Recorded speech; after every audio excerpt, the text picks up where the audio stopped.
Hey, everybody, welcome back to Lettermen Row. This is BuckIQ. It is still a silver bullet breakdown. There's no question that Ohio State's still earning that moniker from Zach Boren as he returns yet again to break it all down for us. I'm not out of line, right? This is silver bullet breakdown.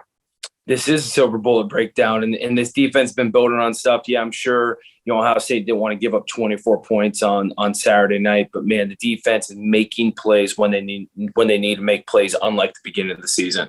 Yeah. So how do you evaluate that, Zach? Because it's over 300 passing yards, but then the rush defense is pretty impenetrable.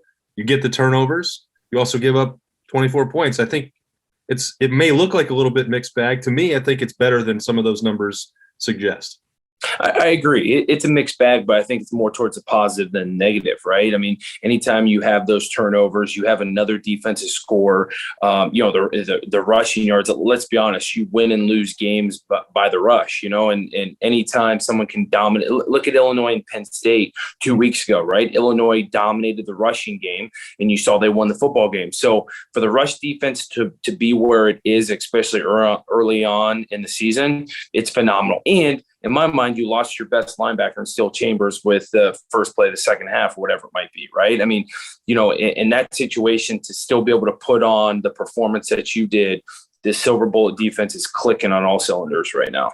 And I think that there's a chance that the pass yardage allowed might have looked a little different if it wasn't legal to hold Ohio State. I have to think it was probably, I don't know, in that Boren Brothers suite, there might have been a little agitation about the officiating in this game.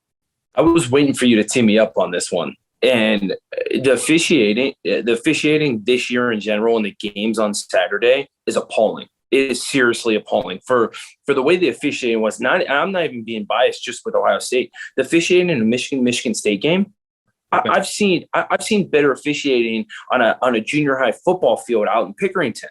I mean, the officiating Saturday night for the Ohio State game was just downright atrocious. From Penn State, I think's first touchdown, where the lineman is 6 yards down the field. You got another guy who's blocking 6 yards down the field. I mean, the holding calls, we could go on. There was probably 15 missed holding calls. And then to cut things, or to make things even worse, the play that they even let go, C.J. Stroud incompletion to Travion Henderson, they let the guy run it all the way down the field, and then you've got the ref, who I'm not even gonna say was given a touchdown sign.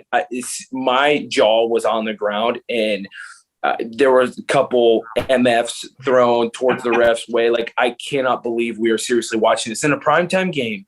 When you are sending that crew to officiate Ohio State, Penn State, is beyond me. I think there were 102,976 jaws on the ground. Like, when those hands went in the air and everyone is looking around like, that pass was clearly incomplete. What are we doing? Stroud was joking about that in the hallway on the way to the press conference after the game. Like, yeah, my legs were pretty tired after trying to chase that guy down. And then he had to turn around he wound up on that. That was the drive with the fourth and short throw. He didn't maybe get his legs underneath that one. Like, no excuses being made there, but that was truly bizarre.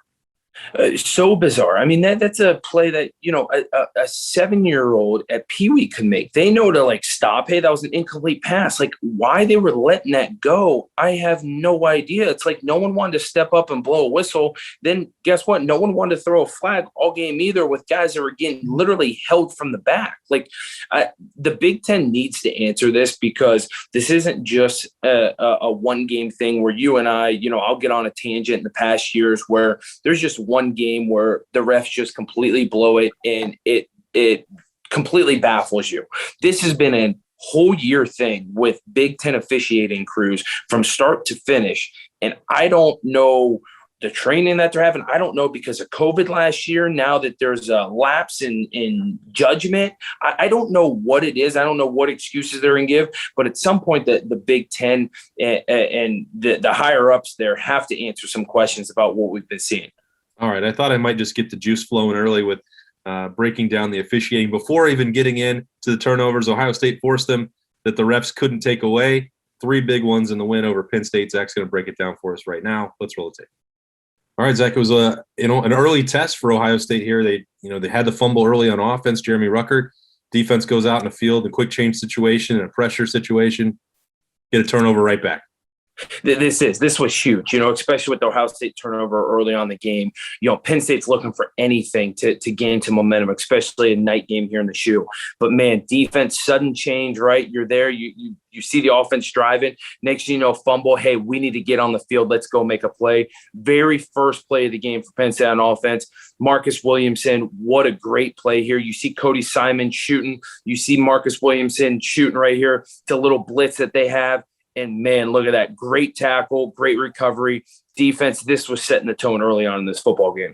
Yeah, Marcus Williamson had been a guy that just that first month of the season looked like he was trying to figure out what he wanted to do with his career, had a kind of a 4-game decision to make, and it looked like it might go the other way, but he decided to stick around and commit himself to better practice habits and making the most out of this last of the season he's had.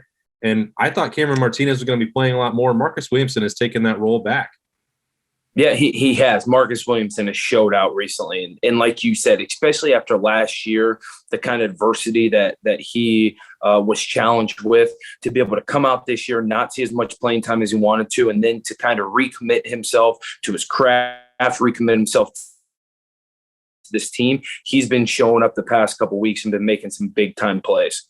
Yeah, look at what a way to set the tone and getting your hand in there right on the football. And then a lot of awareness. You can see a bunch of defensive tackles trying to feast on that football, and that would be a theme on Saturday night as well. There were a lot of defensive tackles getting their hands on a football Saturday night, which is great to see. And I'm sure the big fellas were enjoying it Sunday morning watching this film back as well. All right, speaking of which, this will be the one that Jaron Cage never forgets. Those of us who were there, this would have been the most unlikely maybe touchdown of anybody on the defense, but I think that's number 6 in 8 games for these Silver Bullets, and you'll take that for an entire season. They still have an opportunity to add to it. It is, and you see Ohio State showing some pressure here again. You see Cody Simon coming on a blitz. You see Marcus Williamson coming on a blitz, and they're doing this because now there's one-on-one matchups across the board. The running back can't help anywhere. It's essentially 6-on-6. You see these guys coming in. I know Ohio State every single time is going to say, we block 6-on-6. I guarantee you one of us is going to win a matchup. Hands down, we're going to win a matchup. And so you see that here, multiple guys winning matchups. Zach Harrison, Tyreek Smith, look at that, getting on the edges, using their quickness, dipping and ripping. And I mean, those two guys showed up tremendously Saturday night. I mean, where those guys came from the beginning of the year to where they are now, they deserve some praise. And Tyreek Smith, especially after battling those injuries. But, man, both of those guys, conversion on the quarterback here, he's got nothing to do but to tuck it. Good hand placement again by Zach Harrison. When you go to sack quarterback, you swipe. I think you're going to see that in another angle we have. But Zach Harrison with the swipe of the football, Jaron Cage pick it up. And I guarantee you that was the most enjoyable 60-yard dash Jaron Cage has ever had in his entire life. And that big man does not enjoy 60-yard dashes. No, I don't think that's a staple of his workout routine that he enjoys every day. I think Justin Zwick earlier in the week challenged Bobby Carpenter to make sure that he could still go out there and run faster than Jaron Cage. I know that you could do that, Zach. Just roll out there, in the boots and sweatshirts and still beat this guy. But, you give him credit. And look at this athleticism here. We're joking a little bit. I mean, he was still moving pretty good once he got up to speed. A defensive tackle deciding not to just dive on this football and get possession. The scoop. This is about as graceful as you can be at 330 pounds. Hey, listen, I'm telling you, it's athletic move, but that's hats off to him, and especially Larry Johnson and the way they're able to recruit and get some of these guys that, literally are 330 pounds and able to move and be as athletic as they are. And yeah, I mean, any big man would just jump on the football right here, but you look at this, he dips down, gets the ball, and he takes off. And listen, everyone wants to make fun of it. The dude was moving pretty well. You know what I'm saying? It's not like the dude wasn't moving. He took this and knew exactly what to do and took off with this football. And this was a huge, huge momentum swing for the Buckeyes. Yeah, easily the biggest play of this guy's career. And look, we talked about that with Marcus Williamson. Jaron Cage has had to wait his turn, and it probably wasn't easy to wait and get that opportunity, but it paid off for him in a big way. Similar situation for maybe Cameron Brown here, who his deal has been injuries, not lack of playing time or opportunity, but he's got a double move he sits on, and Tyreek Smith again showing up in a big big situation to get some pressure. Yeah, we've already talked about Tyreek Smith. Tyreek Smith showed up all night long, and this was kind of his coming out game that he needed, I think, in order to gain that confidence to really elevate this pass rush for this home stretch that the Buckeyes have. But yeah, you love this. This is, he's been beating this guy with speed all game long. He shows speed, then comes back with the Johnny Simon inside spin that we used to give Johnny Simon such a hard time about. But man, Tyreek Smith did this perfectly. And the reason why is because he was setting up the guy all game long. He was beating him with speed. We saw it on the previous play.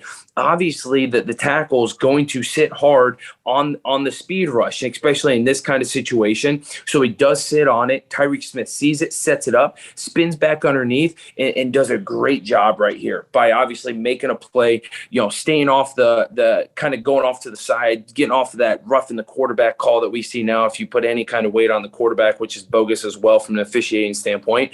But then, Cameron Brown here, staying with the double move, getting his eyes on the football, right? When he turns, he sees it, gets on it, and then he's able to react to what's going on, turns his head back the other way, finds the football, and makes a play here. And this is late in the game. This set up Ohio State to kind of finish this one off.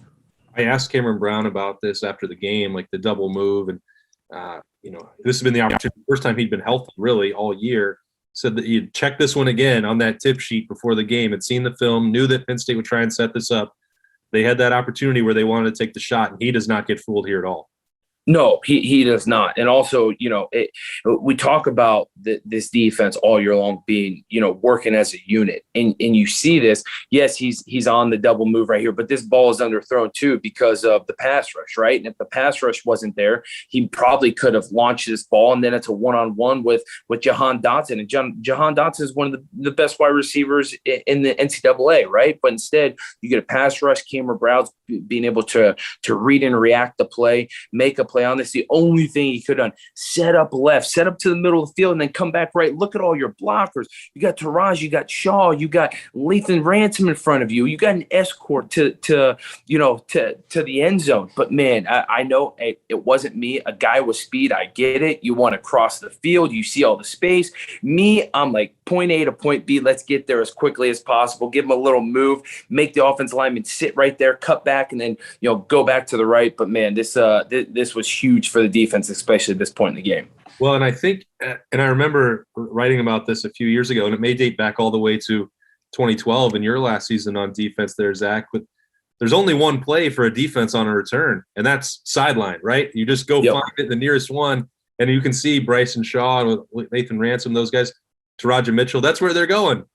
Cam Brown. So we're going to have some conversations with Cam about the return when those options come for you.